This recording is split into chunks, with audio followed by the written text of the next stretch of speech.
और सबसे बड़ी खबर यह है कि औरंगजेब की तारीफ कर बुरी तरह से फंसे अबू आजमी पर गिरफ्तारी की तलवार लटक रही है। और ये बात महाराष्ट्र विधान परिषद में सीएम देवेंद्र फडणवीस ने कही है। एक सवाल के जवाब में देवेंद्र फडणवीस ने कहा कि अबू आजमी को जेल में डाला जाएगा, 100% जेल में उनको डाला जाएगा। ये खुद महाराष्ट्र के मुख्यमंत्री देवेंद्र फडणवीस ने बात कही है।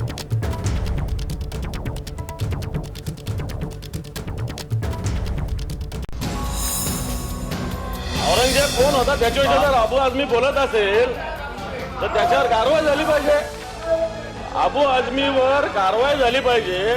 अबू आझमीला जेलमध्ये का टाकलं नाही? गृहमंत्री बसलेले तो समोर आपण उचलून टाकायला पाहिजे त्याला जेलमध्ये, आपल्या इथल्या लॉकअपमध्ये। सभापती महोदय जेलमध्ये टाकील, 100% टाकू। छत्रपती शिवाजी महाराजांचा अवमान या ठिकाणी सहन करणार नाही। विधान परिषद में सीएम फडणवीस ने दो टूक शब्दों में कह दिया कि अबू आजमी को जेल में डाला जाएगा, यानी औरंगजेब को महान बताकर फंसे समाजवादी पार्टी के विधायक अबू आजमी की जेल यात्रा के योग बन रहे हैं। अबू आजमी को औरंगजेब पर टिप्पणी की कीमत विधानसभा सत्र से निलंबित होकर भी चुकानी पड़ी है, जिस पर वो सवाल उठा रहे हैं। इसलिए मैंने अपनी कही हुई बातों को वापस लेने की बात कर दिया। मैंने कोई गलत बात तो किया नहीं था, लेकिन उसके बाद भी कि ये सब जो बाउंडर चल रहा है, जो असेंबली रोकी जा रही है, उन बातों को जो मैंने असेंबली में बाहर कहा था उसको मैंने वापस भी लिया है, लेकिन उसके बाद भी सस्पेंड किया गया। समाजवादी पार्टी के विधायक अबू आजमी को मौजूदा सत्र के लिए निलंबित कर दिया गया है, जिस पर अबू आजमी सवाल उठा रहे हैं। इसी बीच उद्धव ठाकरे का बयान भी सामने आया। उन्होंने कहा कि अबू आजमी को हमेशा के लिए निलंबित कर देना चाहिए। अबू आजमी के खिलाफ गुस्सा मुंबई की सड़कों पर भी दिखने लगा है। बीजेपी मुस्लिम मोर्चा ने अबू आजमी के पोस्टर्स के साथ प्रदर्शन किया, मुर्दाबाद के नारे लगाए। जिस औरंगजेब की शान में अबू आजमी ने तारीफों के कसीदे पढ़े थे, उसने शिवाजी महाराज के खिलाफ साजिशें रची, उन्हें कैद किया, अपमानित किया और इतना ही नहीं, उनके बेटे संभाजी महाराज की निर्मम हत्या की। लिहाजा अबू आजमी को कोई माफ करने के मूड में नहीं है। उनकी गिरफ्तारी की मांग हो रही है। उद्धव ठाकरे ने उन्हें हमेशा के लिए विधानसभा से सस्पेंड करने की मांग की और अबू आजमी के समर्थन में उतरे अखिलेश यादव को भी दो टूक सुना दी। अबू आजमी को निलंबित किया गया है, परमानेंटली करना चाहिए। कितने दिन के लिए किया है? बजट सत्र का क्या मामला होता है? वो 2-3 हफ्ता चलेगा, सप्ताह चलेगा, लेकिन परमानेंटली उसको निलंबन करना चाहिए। अखिलेश जी ने आपत्ति जताई, उनका नहीं, उनको जताने दो।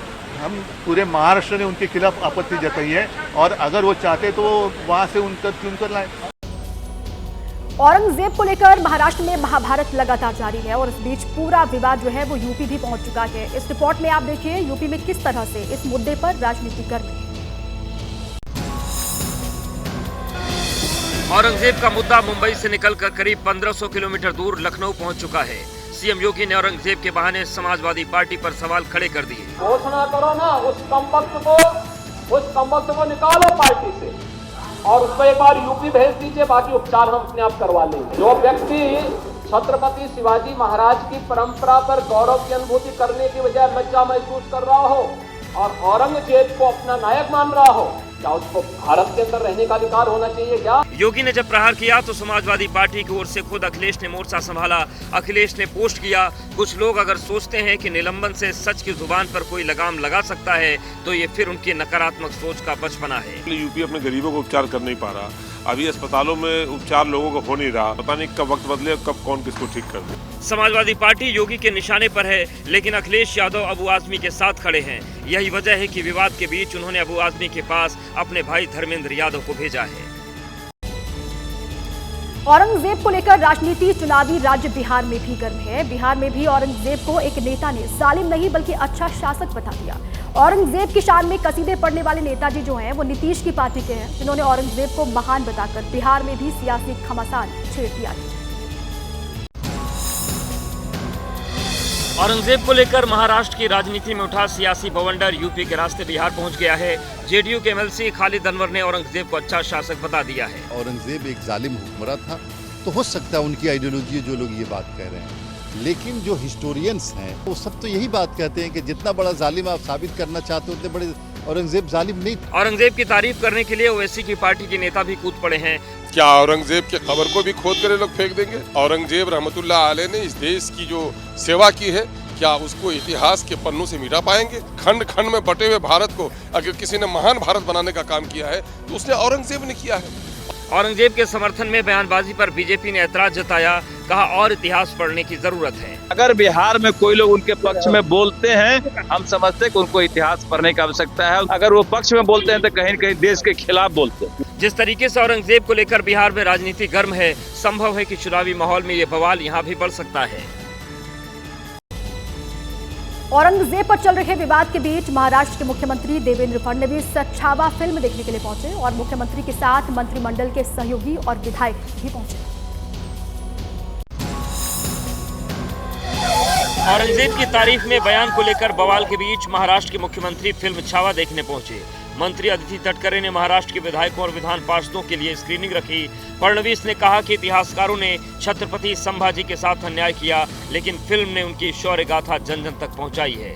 देश धर्म पर मिटने वाला शेर शिवा का छावा था, महापराक्रमी परम प्रतापी एक ही शंभू राजा था। ऐसे छत्रपति संभाजी महाराज के ऊपर इतिहास लिखने वालों ने तो बहुत अन्याय किया। इस सिनेमा के माध्यम से उनकी वीरता, उनका शौर्य, उनका चातुर्य, उनकी बुद्धिमत्ता, उनका ज्ञान, ये सारे उनके जीवन के पहलू ये जनता के सामने आ रहे हैं। मुख्यमंत्री देवेंद्र फडणवीस के साथ मंत्रिमंडल के साथियों ने भी फिल्म देखी। फिल्म मराठी उपन्यास छावा पर आधारित है, जिसमें छत्रपति संभाजी महाराज का जीवन और औरंगजेब के हाथों उनकी हत्या की पूरी कहानी है। और अब बात चुनावी राज्य बिहार की। बिहार के चुनावी मौसम में वार पलटवार का सिलसिला लगातार जारी है। नीतीश कुमार ने कहा था कि लालू यादव को मुख्यमंत्री उन्होंने बनवाया। अब तेजस्वी यादव कह रहे हैं कि नीतीश कुमार को तो 2 बार हमने मुख्यमंत्री बनवाया। पिता को हम ही बनाए थे। अरे तुम्हारे जात वाले भी जो जात थे हमको कहते थे काहे के लिए आप कर रहे हैं, तो हमने तो उसी आदमी को बना दिया। अब बाद में जब गड़बड़ कर रहे थे।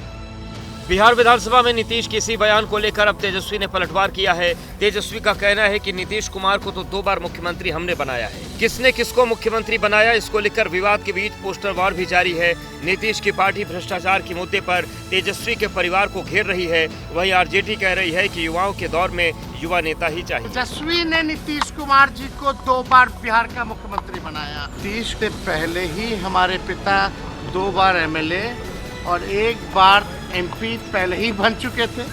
नीतीश की पार्टी तेजस्वी पर हमला कर रही है। इसी बीच कल तेजस्वी युवा चौपाल में शामिल हुए और नीतीश सरकार पर तीखे वार किए। देश का सबसे युवा प्रदेश बिहार है, वहाँ शायद मुख्यमंत्री नहीं चाहिए। बिहार में नीतीश सरकार को घेरने की रणनीति बनाने के लिए आज महागठबंधन की बैठक होने वाली है। लेकिन इस बैठक से पहले मुख्यमंत्री पद की दावेदारी को लेकर कांग्रेस के बयान से यह सवाल खड़ा हो गया कि क्या कांग्रेस पार्टी एकला चलो की तैयारी में है। आरजेडी लगातार तेजस्वी को मुख्यमंत्री के तौर पर प्रोजेक्ट कर रही है। तेजस्वी को नीतीश का विकल्प बता रही है, लेकिन महागठबंधन में सहयोगी कांग्रेस आरजेडी के सपने में अवरोध डालती दिखाई दे रही है। जब चुनाव होगा जनता तय करती है कि कौन विधायक जीत के जाएगा। जब जीत के आएगा उसके बाद बैठ के हम लोग तय करेंगे मुख्यमंत्री कौन होगा। तेजस्वी हमारे मुख्यमंत्री के चेहरा है और तेजस्वी यादव हमारे नेता हैं, तो तेजस्वी यादव के नेतृत्व में हम सब लोग चुनाव लड़ेंगे। महागठबंधन में दरार सिर्फ सीएम की कुर्सी को लेकर नहीं, सीट बंटवारे को लेकर भी दिख रही है। कांग्रेस कह रही है कि 70 से कम सीटों पर लड़ने का तो कोई सवाल ही नहीं। कहेंगे आदरणीय राहुल गांधी जी, मैडम सोनिया जी तय करें। हम लोग पिछला 70 पर लड़े तो उससे कम लड़ने का सवाल कहाँ पैदा होता है। कांग्रेस इस बार बिहार की जनता की ए टीम बन के काम करना चाहती है और संगठन को मजबूत करना चाहती है। खबर यह है कि आरजेडी विधानसभा चुनाव में कांग्रेस को 40 से ज्यादा सीट नहीं देना चाहती। 2020 में कांग्रेस 70 सीटों पर लड़ी थी, लेकिन सिर्फ 19 ही जीत पाई थी।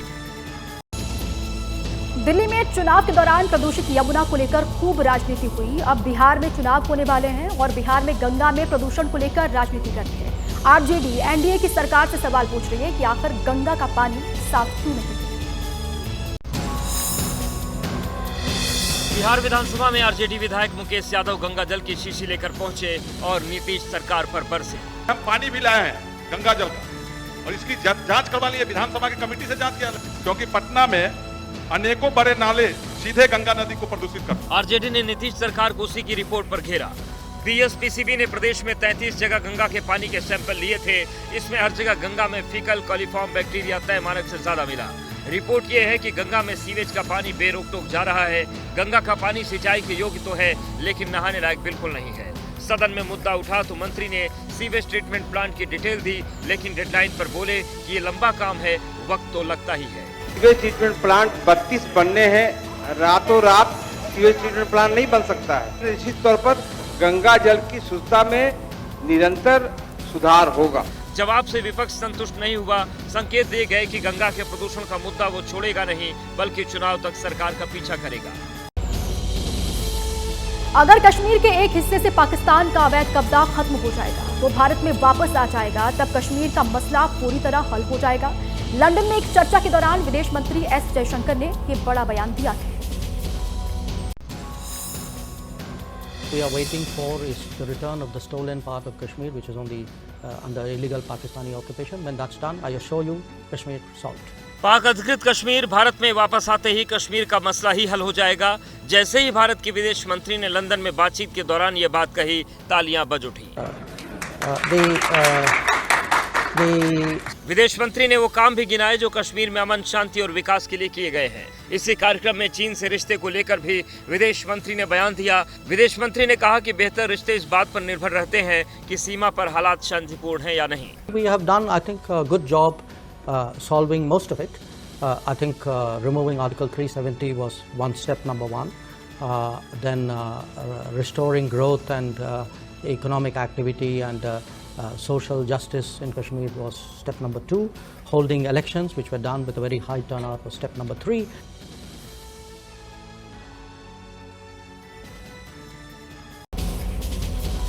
और अब बात देवभूमि उत्तराखंड की, जहां आज प्रधानमंत्री नरेंद्र मोदी पहुंचने वाले हैं। उत्तरकाशी में मुखबा और हर्षिल के दौरे पर रहेंगे। मां गंगा के शीतकालीन प्रवास स्थल पर दर्शन और पूजन करेंगे पीएम मोदी। कई कार्यक्रम हैं जिनमें उनको शामिल भी होना है। साथ ही एक जनसभा को भी पीएम मोदी संबोधित करेंगे। दिल्ली से करीब 500 किलोमीटर दूर उत्तराखंड के उत्तरकाशी जिले में है देवभूमि की दिव्य सुंदरता की मिसाल हर्षिल वैली, जहां आज प्रधानमंत्री मोदी पहुंचने वाले हैं। हर्षिल वैली से करीब 2.5 किलोमीटर के फासले पर है मुखवा गांव। इसे मुखी मठ भी कहा जाता है। उन 4 मठों में से एक है जहां शीतकाल के दौरान 4 धाम के देवों की पूजा अर्चना की जाती है। मुखवा को मां गंगा का मायका कहा जाता है, जहां वो शीतकाल में प्रवास करती है। तैयारियां हमारी काफ़ी पिछले 1 महीने से चल रही थी और पूरी तैयारियां हो चुकी हैं। माननीय प्रधानमंत्री जी का तो जो पहला कार्यक्रम है वो मुखवा में पूजा अर्चना का है और फिर एक छोटा सा उनको हिमालय दर्शन वाला कार्यक्रम है। प्रधानमंत्री नरेंद्र मोदी सुबह करीब 9:30 बजे मुखवा में मां गंगा के शीतकालीन प्रवास स्थल पर दर्शन और पूजा अर्चना करेंगे। सुबह 10:20 पर हर्षिल में उत्तराखंड शीतकालीन पर्यटन प्रदर्शनी देखने पहुंचेंगे। सुबह करीब 10:35 पर एक पैदल यात्रा और बाइक रैली को हरी झंडी दिखाएंगे और उसके बाद 10:45 पर जनसभा को संबोधित करेंगे। प्रधानमंत्री नरेंद्र मोदी सुबह 9:30 बजे उत्तराखंड के दौरे पर पहुंचेंगे, लेकिन उत्तराखंड पहुंचने से पहले ही पीएम मोदी ने देवभूमि को एक बड़ी सौगात दे दी। केदारनाथ में भगवान शिव के दर्शन पाकर धन्य होना अब और भी आसान होने जा रहा है। बाबा के दर्शन के लिए पैदल, घुड़सवारी और हेलीकॉप्टर यात्रा के बाद चौथा रास्ता खुल गया है। केंद्रीय कैबिनेट ने केदारनाथ धाम के लिए रोपवे प्रोजेक्ट को मंजूरी दे दी है। यहाँ 12.9 किलोमीटर का रोपवे बनाने का फैसला लिया गया है। वहाँ पर जितने श्रद्धालु भक्त जाते हैं उनके लिए 4 धाम की इस यात्रा में एक बहुत बड़ा माइलस्टोन ये प्रोजेक्ट बनेगा। ये रोपवे श्रद्धालुओं को सोनप्रयाग से केदारनाथ धाम तक ले जाएगा। इस रोपवे प्रोजेक्ट की लागत 4000 करोड़ से ज्यादा की है। 8 से 9 घंटे की पैदल यात्रा घटकर 36 मिनट में पूरी हो जाएगी। एक बारी में एक तरफ 1800 श्रद्धालु जा सकेंगे। एक दिन में 18,000 के करीब श्रद्धालुओं को रोपवे से यात्रा का अनुमान है। सिख श्रद्धालुओं के लिए भी गोविंद घाट से हेमकुंड साहिब तक के लिए रोपवे का ऐलान हुआ है। उत्तराखंड की इकोनॉमी में धार्मिक पर्यटन का योगदान सबसे ज्यादा है। ऑलवे द रोड और रोपवे प्रोजेक्ट से इसे और रफ्तार दी जा रही है। और इस वक्त की बड़ी खबर आपको बता दें, देहरादून पहुंच चुके हैं पीएम मोदी। एयरपोर्ट पर सीएम धामी ने उनका स्वागत किया है। इस वक्त की बड़ी खबर, देहरादून पहुंचे प्रधानमंत्री नरेंद्र मोदी और एयरपोर्ट पर रिसीव करने पुष्कर सिंह धामी पहुंचे। उन्होंने पीएम का स्वागत किया। आज मुखवा में मां गंगा की पूजा करते हुए नजर आएंगे पीएम मोदी। ये तस्वीर आपको दिखा रहे हैं एयरपोर्ट की है। हर्षिल में जनसभा को भी संबोधित करेंगे पीएम मोदी।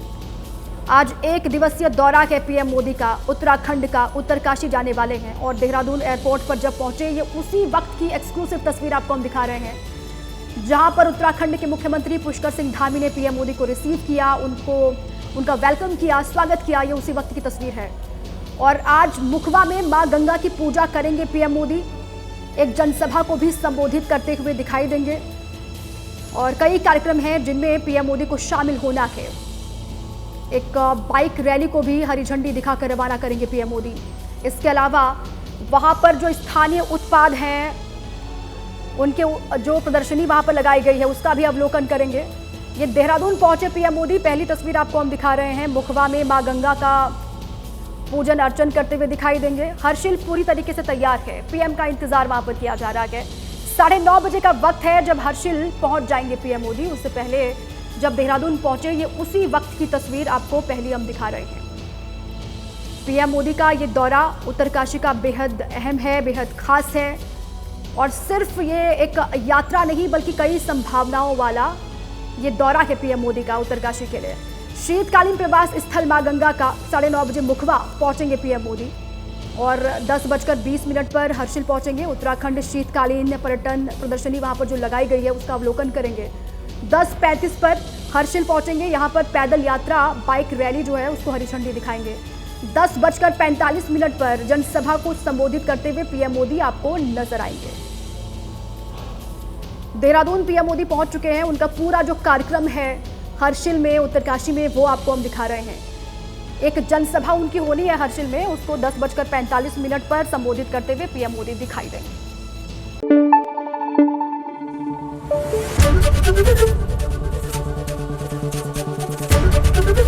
एबीपी न्यूज आपको रखे आगे।